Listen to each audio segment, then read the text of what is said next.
Ladies and gentlemen, most of you frequently wonder what I will be like if I grow up. Hopefully, when I grow up, I will grow up like this guy. Let me shortly introduce him. This is Dr. Enzo Moretto from Italy.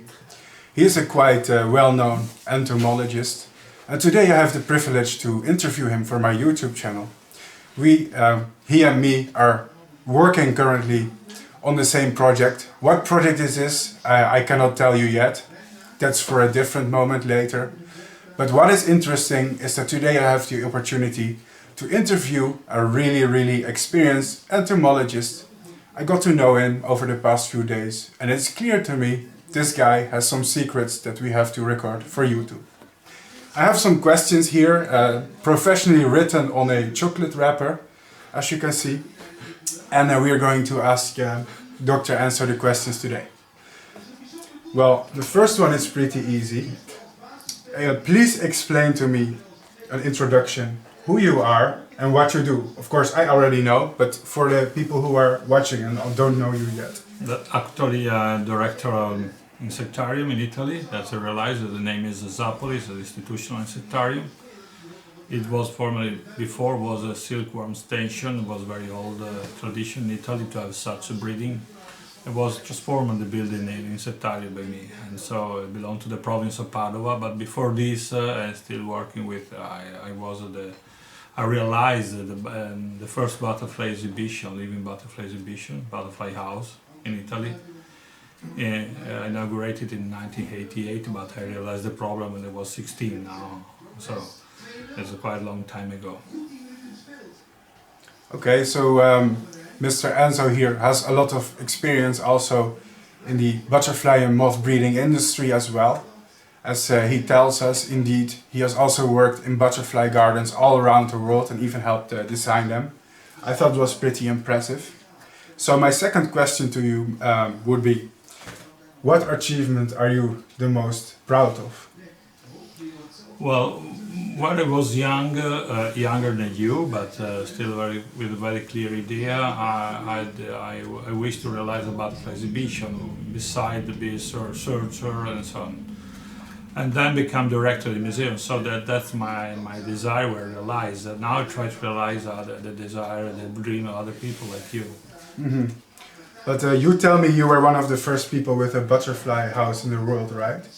Yes, my idea was independent from the English one, even if it was not the original idea, because many people also in the 20th century had this idea after they travel in the tropics, they saw the beauty of the butterfly in the tropics. It was very nice to create a natural environment with the butterfly flying. It was a really innovative idea for my time, because before there were animals in the cage, fishes in the aquarium, and no place where you can visit really in the replica or the kind of ecosystem where you go inside, you feel the warmth and the humidity and the place, and you perceive such beautiful animals flying around you. So that was very innovative, but was difficult just to realize it and not to think about it. And then was the right moment, because the transport, the science, many other factors permit to grow the butterfly farm in the tropics first, after the experience we had in Europe, and then was the idea take place. And then for Italy it was much difficult than England, of course. It takes us more time. English people, like Dutch people, like other places in Europe, and then United States arrived later. They were more evolved in the sense of the natural science, popularly speaking, so there was a very broad culture in the people, not in Italy. What I do wonder is, because nowadays butterfly farming is a big industry, right? And it's easy to order the pupa online, because worldwide they are being farmed. But how did the first butterfly farms, where did they get the butterflies from? How did that go? Because you need to have a lot coming, right? Yes. That is a very interesting question. You cannot do a butterfly exhibition without a tropical butterfly, because they're beautiful, big, really exhibition that can attract people in big butterfly, colored butterfly, and different species. Mm-hmm. So where realized English people, but also us, we went in Central America, in Suriname, in Costa Rica, mostly in Costa Rica and Malaysia. That were the first places where real farming started. Before there were collecting of eggs, pupae, and then we tried to do some breeding here. And I remember English people that went in Ireland, southern England, so where they were abandoned greenhouses, they tried to set up their breeding because of the climate, the temperature, and so on. But the main problem was to establish a butterfly farming. I remember I went to Malaysia a different time, and was there that I saw for the first time a beautiful butterfly that was completely new in that way, but was only described by Stratman in a long time ago. It was a Trigonoptera bracchiana, a beautiful birdwing. And so we found that the host plant was planted by local people, we collaborated, and then we tried to convert the people that were dealing with dead stocks, and they were also breeding somebody that can also breed pupae, and then dealing more with the ecology of the place and try to preserve the forest. So it was a big change, and this was very important. Malaysia was a very important place, especially in close to Georgetown. And there was one place in Penang when it's born the first important breeding. And then they spread immediately in Thailand and many other Southeast Asian countries, around in Philippines and so on. And from Central America, Costa Rica was the first place, along with other places where English people were more easy to work and to do many other things. But then they mostly moved now to many other countries of Central and South America, like Mexico and South to Peru, and Suriname, Guyana and so on. That's pretty interesting, because I do feel like stuff like legislation has nowadays made it pretty much impossible to do, such kind of innovation. I feel like the industry is kind of flatlined now. Of course, there's easy pupa transport, but I do wonder how different it was in the beginning, in the early days. Okay, I have a nice story about this. When we began to work in Italy, we tried to import, we got a kind of silent agreement with the veterinary inspection and the forestry police, because the central government said they have to close. They have to close, but the people in my region said no. Rome at that time was a situation more or less like now, but a bit confused. Said no, they are right. The university said that professor in university, my professor said no, he's doing well, don't do anything bad. Butterflies are not a problem for our environment. And the veterinary inspector in the airport said, okay, you can, till we are here, you can work. So they protect us at the beginning, but for English people it was much easier. There were not many barriers, as also in Holland that time.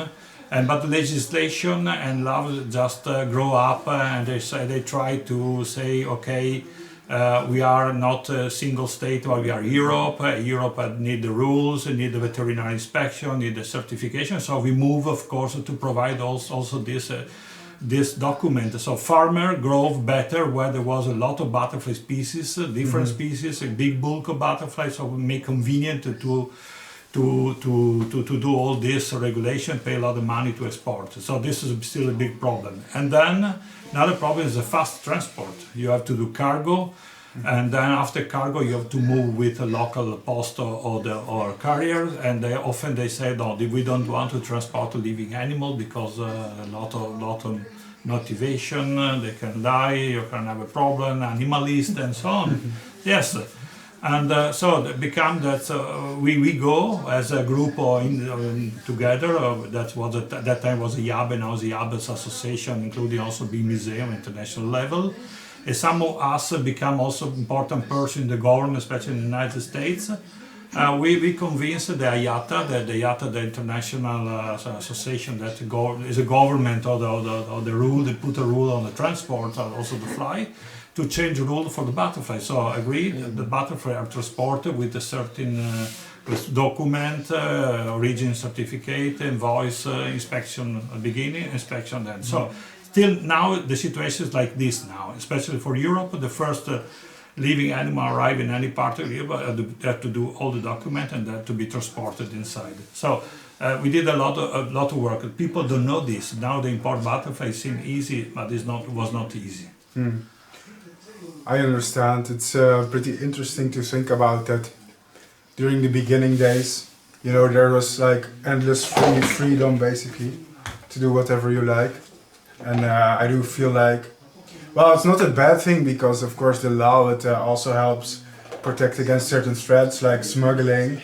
But I do feel like the industry has reached like a limit of what is possible, right? Well, I have to say that now we expect restriction because there are a lot of alien species that get into Europe, Yes, very true. but not for us or for our industry. Just a transport, container, illegal transport of plant stuff, everything. It's normal when you put in contact different continents with the same climate, but for example, the time I worked for the International Association, I still belong to the International Association. I was vice president also. I chair also the commission. I was president of the commission. At the commission, we just wrote down some simple rules that don't use children, labor of the children, for example, except those one work in the family. Or just to send butterfly pupae from one country to another country with the same climate, the same situation. So it's not possible for us to send, for our farmer to send from Costa Rica pupae to another country, Southeast Asia, with more or less the same climate, because this butterfly can be acclimating, it can become spread, become a disease. This happened, of course, at some time, but it's a gentleman agreement, so we don't agree this. I remember, like I think it's like the Drias Julia. Yes, of course. It was introduced in Asia, right? Yes, of course, but there are lowers that just buy pupae, that you cannot stop them. There are people also trading legally this, and that's with this we don't like. We want to trade legally, but we want to trade because our exhibition are very important for conservation of the butterfly in situ. We buy butterfly from breeders that live in the forest, preserve the forest, bring this culture, protect the forest and the butterfly. So the money that visitors spend to visit our exhibition to become better, because they learn a lot about the nature, they love the nature, also are useful to maintain the butterfly in their place and their environment. So we are really a sustainable economy, a circular economy. Other type of economy is not so good, like this. So what do you think about hobbyists, people who are not professionals, who are maybe more trading like under the scenes, behind the scenes, where not everything is so professional? Maybe people like me, because I'm also, a lot of people know I'm a hobbyist. What do you think about that, people who do it as a hobby? I don't make any distinction. I have a title, I study university, I still publish, I work with university, many institutions, so I can say, oh, that's people not good art. It's not for me. I believe that we are like a forest. There are big tree, this is the science, and there are small plants. And when the big tree fall down, there need a small plant to grow, and between that plant we build another big tree. So I'm a small plant. You're already big, but you're not a tree, of course. But you're already big. You're big in any sense. So your passion is big, your body is big. But anyway, you understand what I mean. I don't make an exclusion. There's somebody. People from zoo, especially, they want to say, well, we are good because we are complying all the regulation. We want we are really protected animal, not other people. People write books because they are not professional, no good. No, this is not true. We have an ecosystem. We have to take in account that anything we do, if it's done by a few people, it's not a problem. When it's done by many people, it becomes a problem. You need a holistic vision.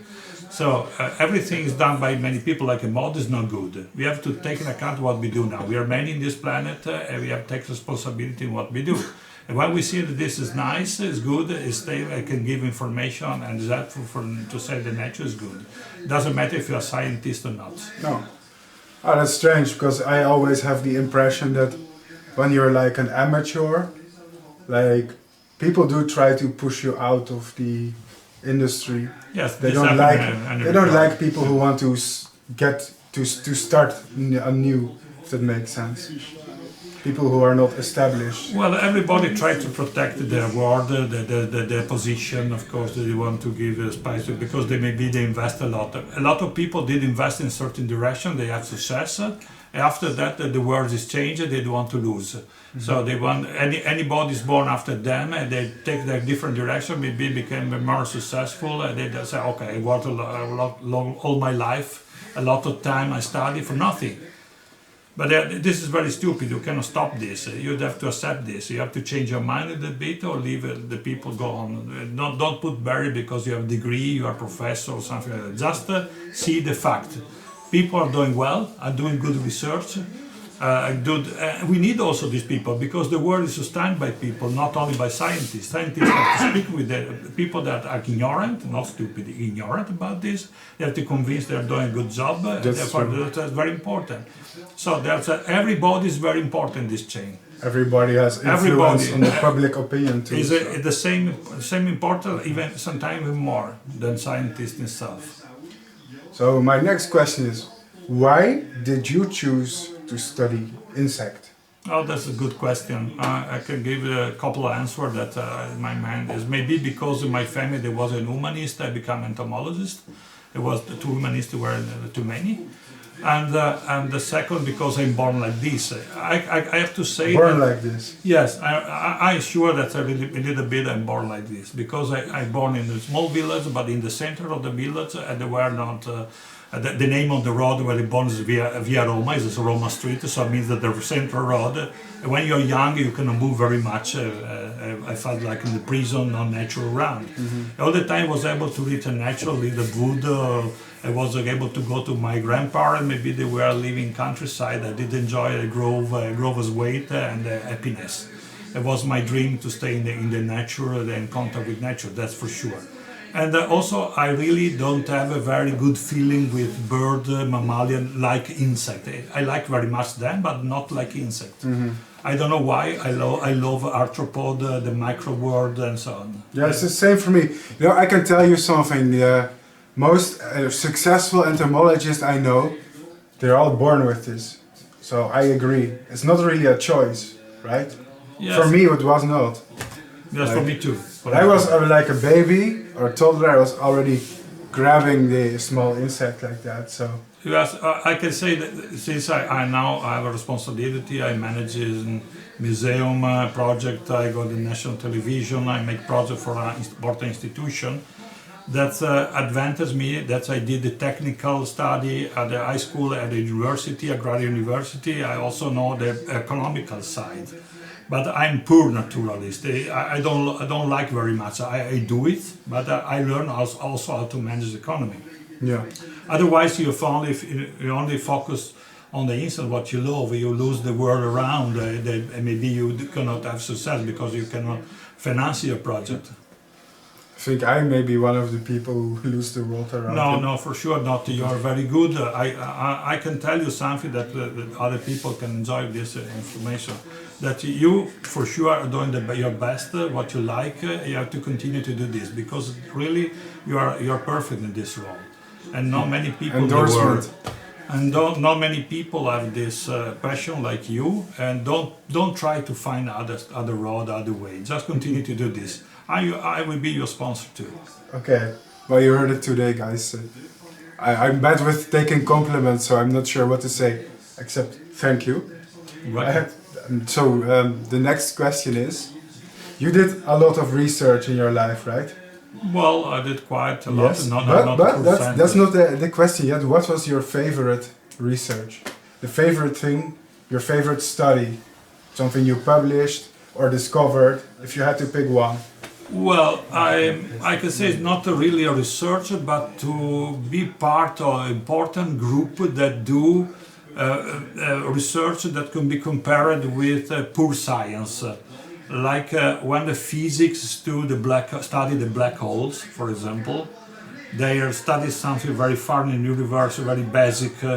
And so after a lot of research on behavior or of agriculture, of nature, discovering new species with other people, I'm part of the group that studies psychology and the brain on invertebrates and go on the basic, understand why such a brain have such body, such a feature, how their balance the work, but how the brain work means explain how the intelligence works.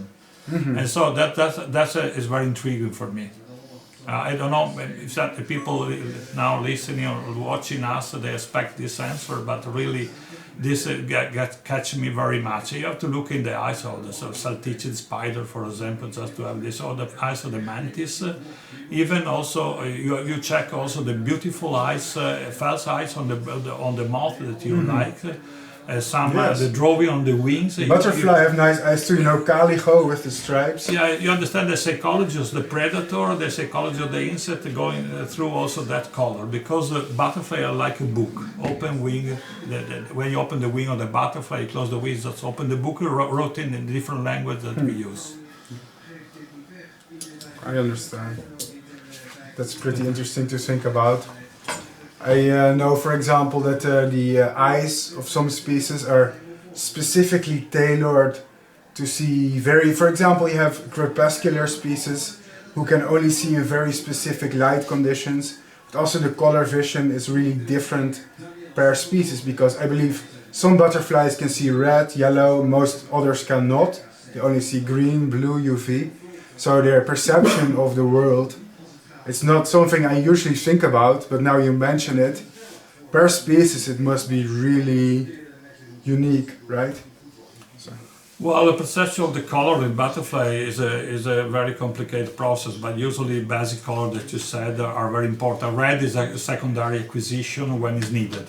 Whenever it's needed, appear. It's not phylogenetically connected, but just every genus of butterfly, there are species that see the red, others don't see usually. So when they have red flower, for example, to look for, they develop this capability. But they also develop color that we cannot see, and that is very fascinating. For example, many Saturnian moth colors can be seen on the UV only, and the butterfly, we know they perceive UV. Yeah. You have to know that UV radiation is very strong in the night, is stronger than that visible light. So this can be interesting to understand that the role of that color in that butterfly. That also some predator, of course, they can perceive UV too. So that's true. Some butterfly have hidden color patterns in UV, and I also know that's how they select a partner, right? Because these UV reflecting scales basically are also a sign of their vitality, because they rub off when they fly. So if they don't reflect a lot of UV, they are actually not a good partner for the female. They choose the most UV reflective males. Yes, this happens also with birds, when they have the beak on with the yellow patch.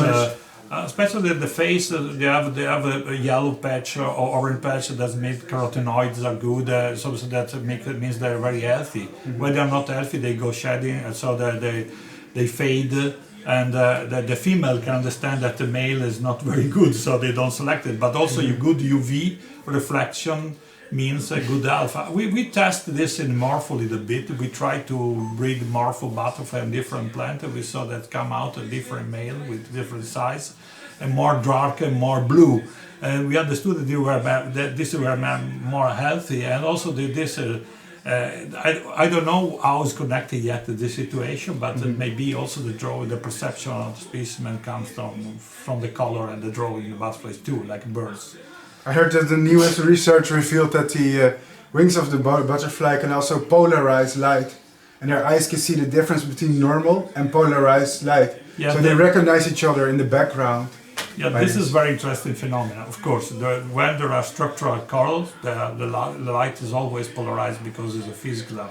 So when the light gets through the cuticula and is reflected, or just through special sculpture there are on the wings of the butterflies, the light is polarized, but also they have some tricks to unpolarize the light.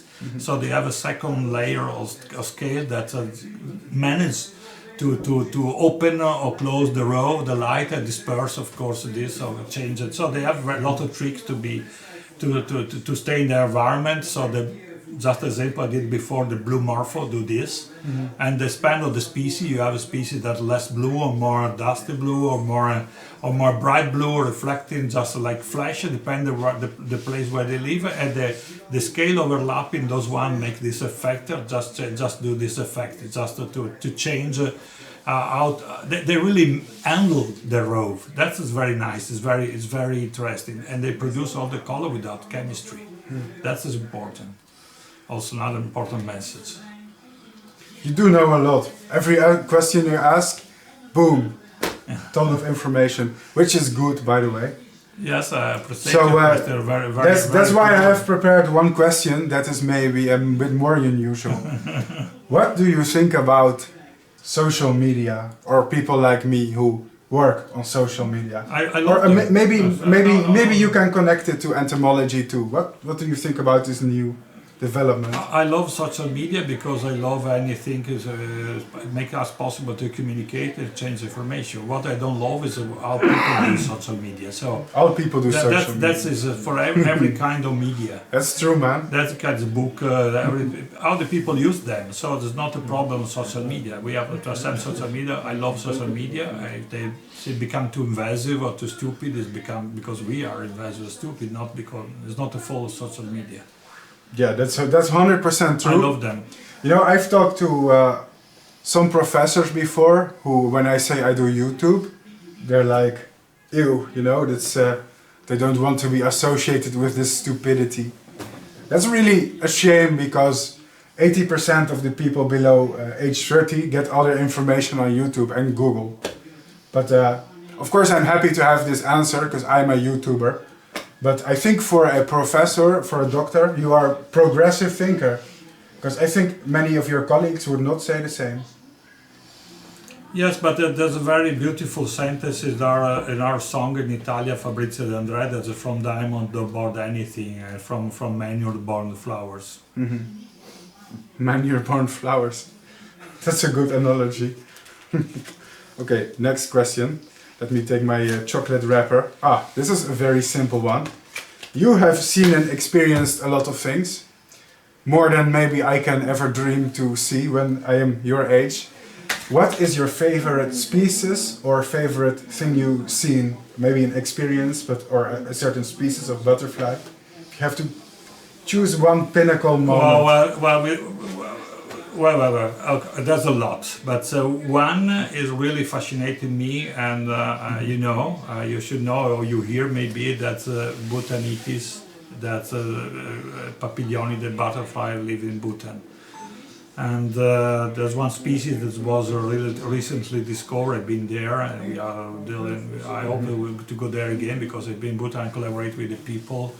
That was already discovered with the border to China and India. I think it's a fantastic butterfly. I love really that group of butterfly, like Parnassus in the Alps. They're little butterfly that are very simple as color, as shape, but they represent a lot of the ecosystem.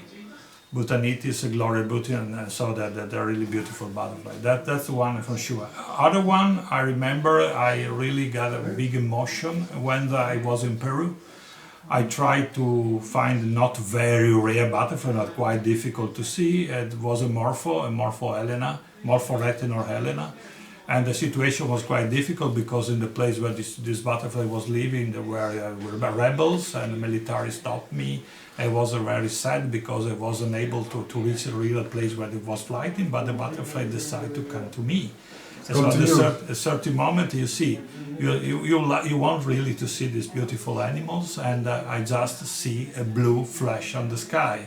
And it was very high, and the butterfly chose to come down, it got close to me completely, just almost laying. It was a beautiful May or Morpho retinor Helena that I suggest to look on the internet. It's fantastic butterfly. There are so many stories like a Primus in Maluku Island, and there's another incredible story because when I was in Ambon that time, it was a long time ago, I was guested by old entomologist, but I didn't know that he was also a rebel in the past for the government, so the government was checking him a lot. But I was in contact with him because he was a teacher in the school. He was speaking English, he was speaking a little bit Dutch because it was a Dutch colony there. And then at a certain moment I understood that the Secret Service of Indonesia were checking me. Very stupid people anyway, not very organized. And so I decided with him to escape from Ambon. And this is kind of adventure, incredible, because I escaped with a small bark of this very Indiana small Jones. ship. Yes, fantastic. It was really early in the morning before the sun go up.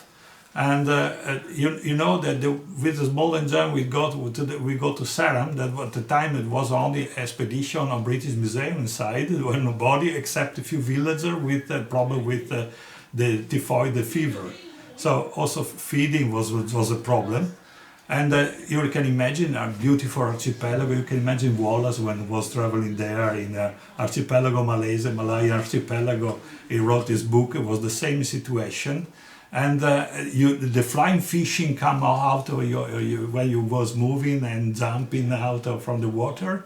You arrive in the beautiful scenario tropics where Papilio Ulysses were flying, Primus, Ornithoptera Goliath, for most beautiful butterfly in the world. His forest, really encanted forest, primary forest, untouched. As if was it really a dream. That does sound like a dream. I can only imagine what it's like, people on YouTube. I have to travel to someday. But yeah, I find it difficult to answer because when people ask me what my favorite species is, because I think most entomologists maybe don't have a top one favorite because there are so many. It's also like the travel, the experience of finding them that makes it special, you know? Like the story you tell of the butterfly coming to you. So I wish I had as much experience as you, but maybe one day I will have so many stories to tell as well. So I will tell you the next question. I see we have 4 questions left. I thought it was the last one. yeah, almost, don't worry. It is,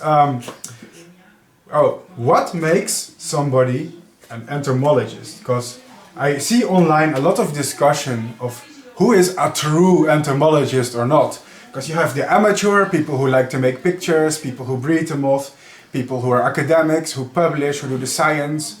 And sometimes they get an argument and they're like, you are not real entomologist, so you should shut up. Am I an entomologist? Are you an entomologist? What makes somebody an entomologist, in your opinion? Yes, it's a false question. There's no title. I did study entomology at university, at natural science at Grad University. Also worked in Wageningen University in Holland at that time. So I have some experience in Holland. It was one of the most important. It's one of the most important university where there are great entomology working there. But I don't consider entomologist somebody that specifically have a study at the university. Just every people dealing with insects. Doesn't matter. It's not important if you are a professor or a doctor. Maybe the national television can say we have important entomologists. If I'm an entomologist, you need some title. Otherwise, people contest it, or they say it's not a real entomologist. Okay, but if you are just studying even a fly, you are an entomologist because you are dealing with this world. It doesn't matter because every entomologist can put only very small part of the big, immense world. All the knowledge is already existing. Not those one still have to be discovered. There's a huge amount of information already existing. If you are a parasitologist, you're dealing with insects. If you did work like me in biochemistry and cell physiology in the past, and now we're dealing with cell psychology, many other things. So. I'm very lucky because I love this. I had the chance to study from different point of view, also from pest control, many other things that are more technical and more useful for us surviving the planet, of course, because insects can be also very dangerous for us economy and for our body.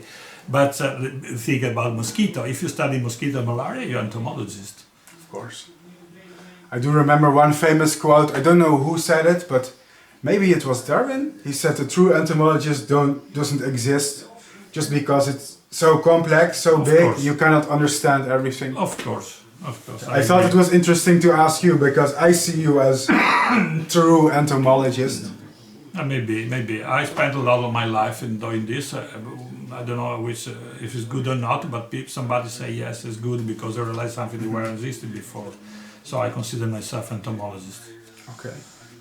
Now, do you have a message or advice for young people who are watching this, who are thinking about getting into entomology or insects? If you had to give them one tip for growing up or doing the study, Do you recommend it? Yes, Is it worth it? something I like very much now is to take a drawing like old naturalist. I didn't expect the results. So we are also in front of the camera now. There are people take picture a lot, but they don't look very much. There are people with talent, by me they don't need my tip. But if you have a talent or if you want to grow your talent, make better, please take a book, take something where you can write, papers, what you like, and Observations. observation, and meditate also. Just sit in one place, observe. Doesn't matter if you have a project to study or manage a research only. Just try to meditate first, and then to see what you are looking. The temperature of the air, the sun is moving, the wind, how the animal move, and so to get them through you. You have to really perceive them. Just you have to become the subject that you are studying. So when you drive them, you take a little bit the soul of them, because you get the detail, and then one important thing, you have to make a synthesis. So you take the best of the images, you put different layers together. Something that in the picture is not in focus, you can put in focus. Is in focus another picture, is in focus the movie, or something happened. So the picture, the drawing is something different. When you start to write down something, you check information in the internet, in the book, but you have to make a small sentence that resume everything you see. So you have this capability to afford then to take into account that and research, to organize better your mind and to grow. Okay. Now I have one more question, and then we will wrap this up. I did like one thing that you said, and that is you have to become the subject of your study. I recognize myself in that. Like, you have to have the obsession and completely immerse yourself in that. Last but not least, I am more of an independent entomologist, I guess. Somebody who I didn't really study for it. I don't have a degree yet, though I still want to. And therefore it can be really hard to get in the world of entomology. What would you do if you were me? Would you have a tip for me alone? That's my last question. Well, I just give her this where once called me a very sage person that was a Nobel Prize. It did surprise me because why this Nobel Prize called me. There was no interest in us for any project business. She was old, she was already in the parliament, this Rita Levi Montalcini. Many can check on internet, she was a very important Nobel Prize. And she said to me, please don't do different things in what you are doing now, because you disperse your talent. Continue in that direction. And she was looking at me very deeply, she was very safe. So, and what you do remain to the people that will come in the future. So what you're doing will stay, and what you're doing also will stay. And that is very important. So I think you have to continue, you have to use the media, you're very good with the media, and you have a project in your soul, please express this project, try to do your best. Doesn't matter if you become rich or not, but just try to do it and to explain. Don't lose the title, professor or degree, doesn't matter. The degree is important where you have to be in the state, working in department, university, or public office. It's not important where you have your own project. You are a kind of person that can have an own project and people have to follow you. You're making story. You make the history, sorry. And that's a big difference. Other people have to go to university, to school, to learn what you did.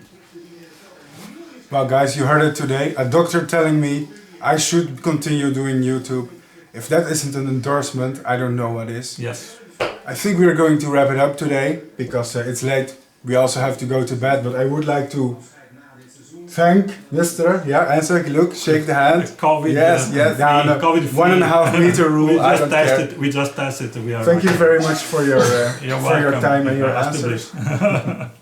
Bye everyone. Bye.